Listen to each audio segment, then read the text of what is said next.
మన ప్రభు అయిన యేసుక్రీస్తు ప్రేమగల నామంలో మీ అందరికీ నూతన సంవత్సరపు శుభాకాంక్షలు. అంతేగాక ఈ నూతన సంవత్సరంలో మరొక దినాన్ని దేవుడు మనకు దయచేసినందున మరొక నూతన కృపలో మనందరం ప్రవేశించాం. ఈ దినము మనకైన దేవుని వాగ్దానము బైబిల్ గ్రంథంలో నుండి ఆదికాండము 12వ అధ్యాయం 2లో మనం చూస్తున్నట్లయితే, నేను నిన్ను ఆశీర్వదించి నీ నామమును గొప్ప చేయుదును.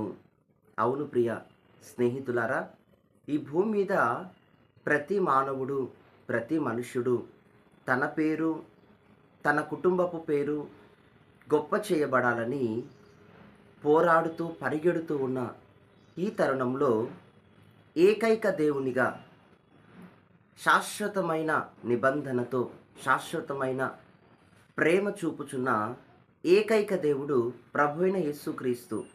ఈయన ఈయనలో ఉన్న ఒక ప్రత్యేకత, ఈ దేవునిలో ఉన్న ఒక ఆశీర్వాదం ఏంటంటే, ప్రతి ఒక్కరి పేరును, తనను ఆశ్రయించే భక్తులను, తనను ఆరాధించే భక్తులను, గుండెల్లో యేసయ్య నామాన్ని ప్రతిష్ఠ చేసుకున్న తన బిడల జీవితాల్లో ఆయన చేసే ఒక గొప్ప మేలు ఏంటి అంటే, వారి పేరును, వారి నామమును, వారిని ఆశీర్వదించటమే కాక వారి పేరును ఈ భూమి మీద గొప్ప చేస్తాడట. దేవునికి మహిమ కలుగును గాక. ఆమేన్. ఒకరి పేరు గొప్ప చేయబడటం కూడా నిజంగా ఒక అద్భుతమైన ఆశీర్వాదమే. సాధారణంగా మనతో అనేకులు చెప్తూ ఉంటారు, ఇంట్లో బయట ఎవరు కూడా నన్ను చూసి చూడనట్టు వెళ్ళిపోతున్నారు, అంటే పట్టించుకోవట్లేదు, ఎక్కడ విలువ అనేది లేదు. ఎందరికో ఎంతో చేశాను, ఏమేమో చేశాను, ఎంతో ఖర్చు పెట్టాను, నా వారనుకున్నాను, చివరికి వారి హృదయంలోనే నాకు చోటు లేదు. ఎంతో శ్రమపడ్డ జీవితంలో, కానీ గుర్తింపు అనేదే లేదు.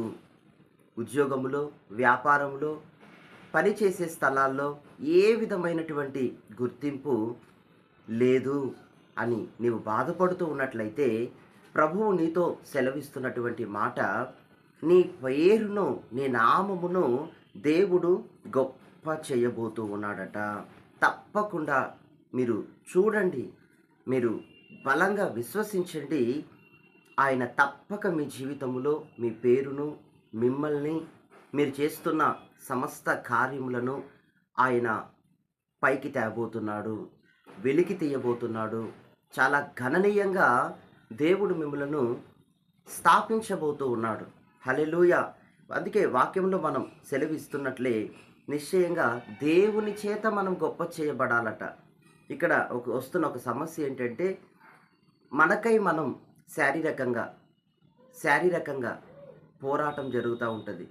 నేను కనబడాలా, నేను గొప్ప చేయబడాలా అనేది. కానీ దేవుడు అంటూ ఉన్నాడు, నీకు నీవుగా గొప్ప చేయబడాలని కోరుకోవద్దు. నీకు నీవుగా గొప్ప చేయబడాలని ప్రయాసపడొద్దు. నిన్ను నువ్వు నాకు అప్పగించుకుంటే, నిన్ను ఎందులో నేను గొప్ప చేసి స్థాపించాలో, ఎందులో నేను నిన్ను స్థిరపరచాలో అది నాకు తెలుసు అని దేవుడు ఇక్కడ మనతో మాట్లాడుతూ ఉన్నాడు. మనం గొప్ప చేయబడటానికి దేవునికి సమర్పించుకోవాలి. ఆ దేవుని క్రియకు మనము చోటిచ్చినప్పుడు దేవుని వలన మనం గొప్ప చేయబడతాం. దేవుని వలన ప్రశస్తమైన ఆశీర్వాదాలను ఈ మాసములో, ఈ దినమే అవన్నీ కూడా మనము చూడబోతూ ఉన్నాము. హల్లెలూయా. మీరేదైనా చేసినప్పుడు అనేకులకు చెప్పుకోవాలని, అనేకులకు తెలియజేసుకోవాలని ప్రయాసపడొద్దు. ఒకవేళ ఆ విధంగా వచ్చిన ఘనత ఏదైనా ఉంటే అది తన దారిన అది వెళ్ళిపోతుంది, స్థిరమైనది కాదు. కానీ దేవుని మూలముగా మీరు ఏది ఎక్స్పెక్ట్ చేసినను అది మీతో శాశ్వతంగా మీకు అది ఉండిపోతుంది. హల్లెలూయా. ఒక యవనస్తుడు ఉన్నాడండి. ఒక ప్రాంతంలో మేము సేవ చేసేటప్పుడు ఒక యవనస్తుడు ఉన్నారు. వారు రావటమే గొప్ప విశ్వాసంతో వచ్చారు. ఏంటి అతని విశ్వాసం అంటే, దైవజనుల చెంత ప్రార్థన చేయించుకుంటే తప్పనిసరిగా నేను, నా జీవితము ఆశీర్వదింపబడుతుంది అని గుండెల్లో అపారమైన విశ్వాసముతో దైవజనుల దగ్గరికి వచ్చి ఆ రోజు ప్రార్థన చేయించుకున్నాడు. అయితే ప్రార్థన చేయించుకునేటప్పుడు వారి బాధ మాకు అర్థమైంది. మేము కూడా ఒక 20 నిమిషాలు వారి కొరకు సమయాన్ని కేటాయించి వాగ్దానాలను ఎత్తిపట్టి దేవుని కనికరము కొరకు ఆ బిడ్డ ఆశీర్వదింపబడాలని ప్రార్థించాం.